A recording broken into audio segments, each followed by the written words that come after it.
Okay, it's Thursday the 20th homework, and we are doing equation of lines. So I'm going to give you an equation here. Y equals 1x minus 4. Actually, we'll just leave it like that, x minus 4. Now then, we have to find the slope. I already gave it away.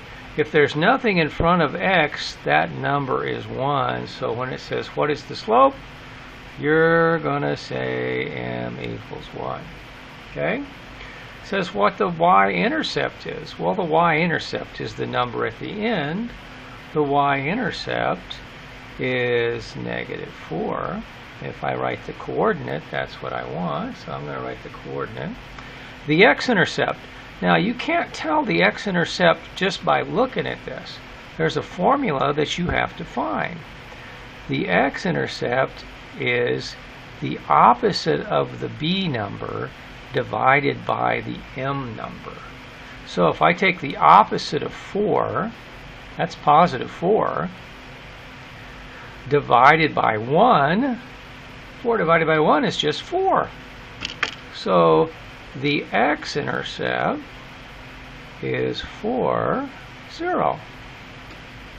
Well, now, if I graph the line, it is 1, 2, 3, 4, 1, 2, 3, 4, 1, 2, 3, 4, 1, 2, 3, 4. There we go. All right, so I start at negative 4, which is the dot right there, and I go to positive 4, which is the dot right there. And remember, the line goes forever and ever and ever and ever. So, I should have made that a little longer. There we go. It goes through those 2 points, and we are done with that one. Let's do another one. What if I had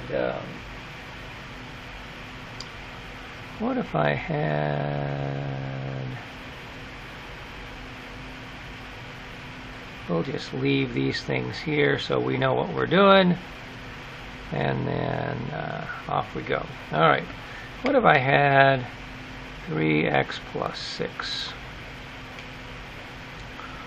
Okay, so I need to know the slope. Well, the slope is the number in front of x. That's 3. The y-intercept is the number at the end of the sentence. That's 6.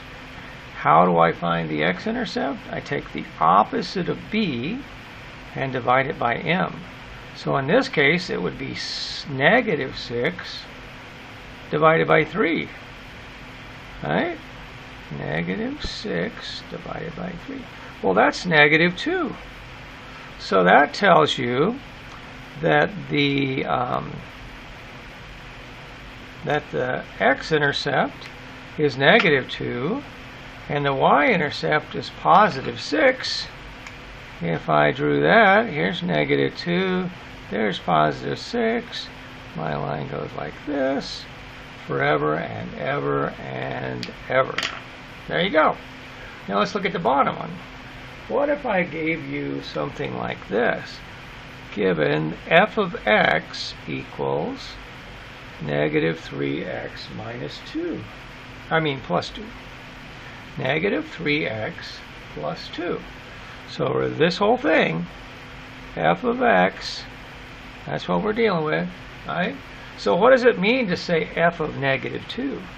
Well, negative 2 just goes in for x.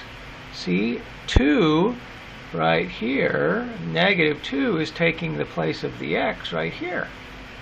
So that means x is negative 2. So I just plug it in.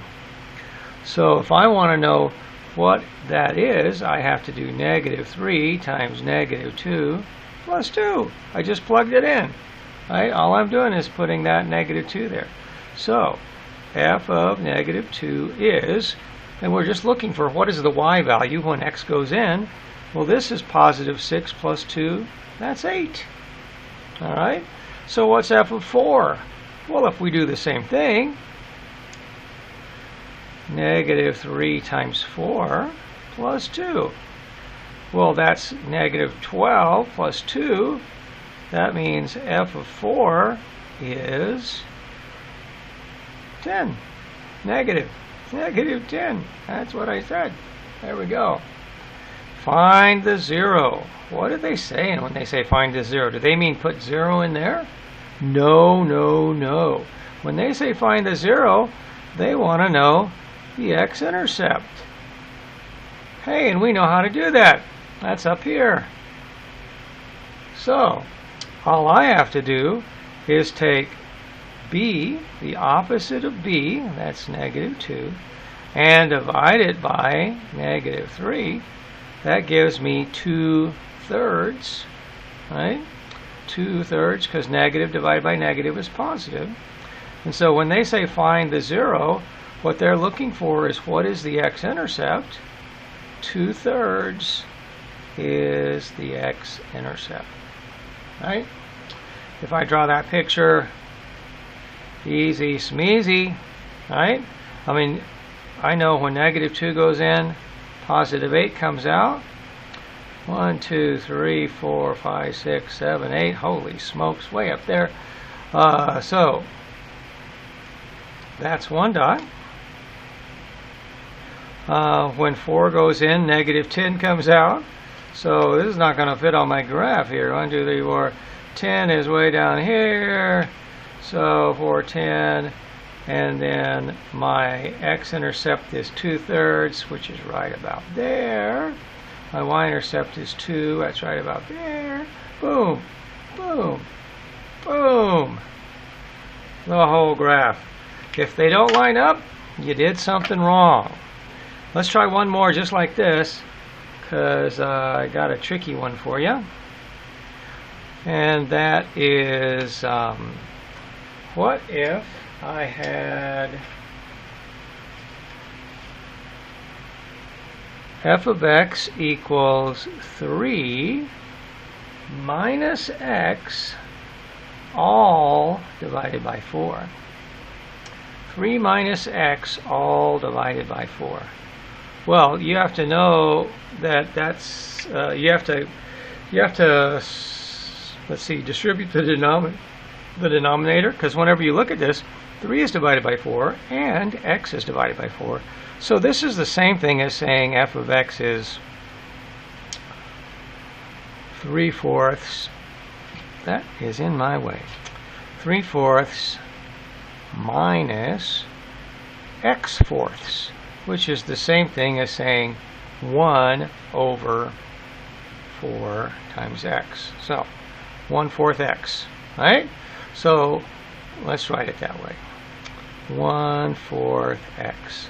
Now then, this is in a different order than that one, but if it's in front of x, that's the slope. That's m. If it's over here, this is b.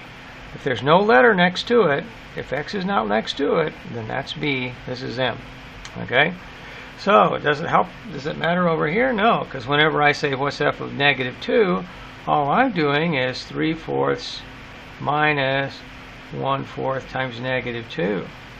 Now look, we got a negative 1/4 and a negative 2. When you multiply those, you get positive. So this is 3/4 plus 2/4. That's 5/4. So f of negative 2 is 5/4. We did it. Well, what happens when I put 4 in there? I've got 3/4. Well, let's let this like this. 3/4 minus 1 times 1/4 times 4.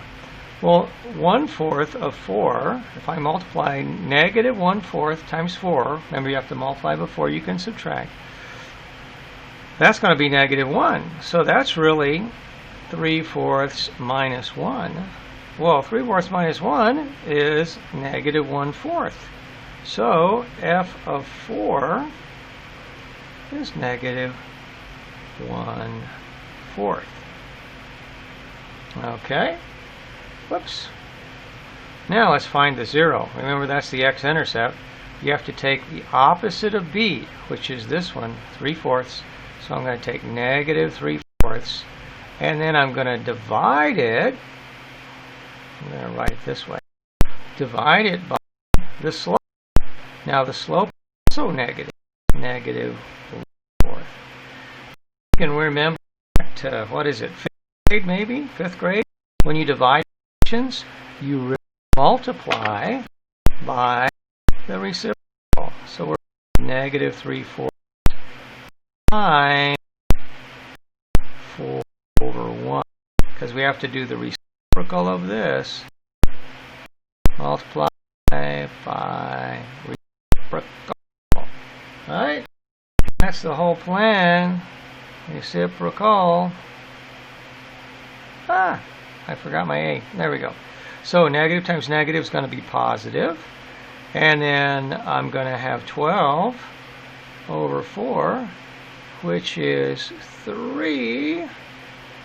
And remember, we were looking for the 0. And the 0 is 3, 0, right? The x-intercept is 3. So, you're ready for today's homework. And I'll put it right here in the middle so you can see. I want you to, it's in the book. So, you need to be able to get a book. Let's see if I can zoom in on that thing right there. There we go.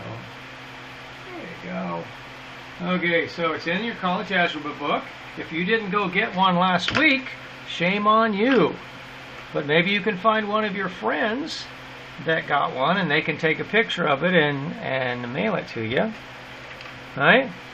But you need to get a book, so go to Sabino sometime this week and ask them for a college algebra book. That's what you need. Alright, that's it. This is today's homework. See you tomorrow.